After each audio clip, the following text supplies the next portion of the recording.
The bacterial inhabitants in the human intestine, known as the intestinal flora, are a unique combination of bacteria, fungi and other microorganisms that live in symbiosis with the host organism. Bacterial diversity is important for human health as it helps maintain the balance of the intestinal microflora and prevent the growth of harmful bacteria. Excessive bacterial diversity can be associated with health problems, such as diarrhea, intestinal infections and inflammation. On the other hand, poor bacterial diversity may be associated with immune system disorders, such as irritable bowel syndrome, IBS, and ulcerative colitis. Bacterial diversification can be achieved through a balanced diet that includes sources of probiotics and prebiotics. Probiotics are live bacteria that are introduced into the intestines, while prebiotics are non-digestible substances that fuel the growth of so-called good bacteria. Additionally, regular exercise, adequate sleep, and reduced stress can also help maintain good bacterial diversity. There are some populations, such as the San of Botswana in Africa, that have been identified as having very high bacterial diversity in their gut. These populations were considered as examples of a healthy and diverse intestinal microflora, with a particular focus on bacterial species that produce anti-inflammatory substances and improve intestinal health.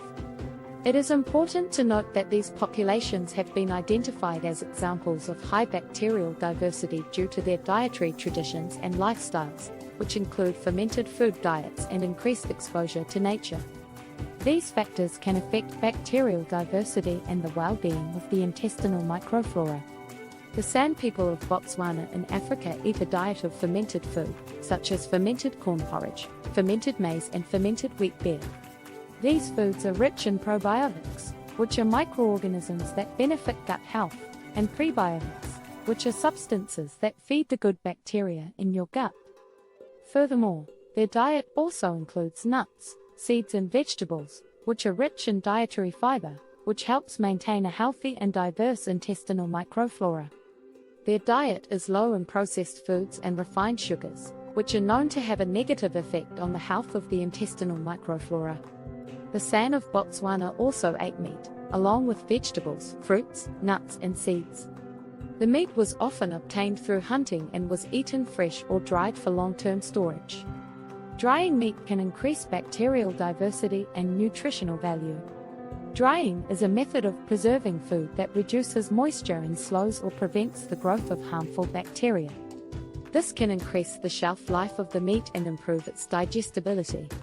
This can help support healthy gut flora and help prevent health problems such as infections, allergies and inflammatory bowel disease.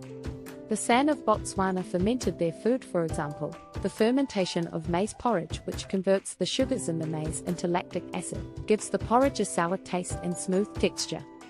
For the fermentation of wheat beer, they used a mix of yeast and bacteria, which converted the sugars in the wheat into alcohol and carbon dioxide. This fermentation not only gave the beer a pleasant taste but also kept it for a longer period. Furthermore, maize fermentation was a very important process for the San of Botswana, as it made the maize more digestible and increased the amount of available nutrients, such as vitamin B12 and folic acid.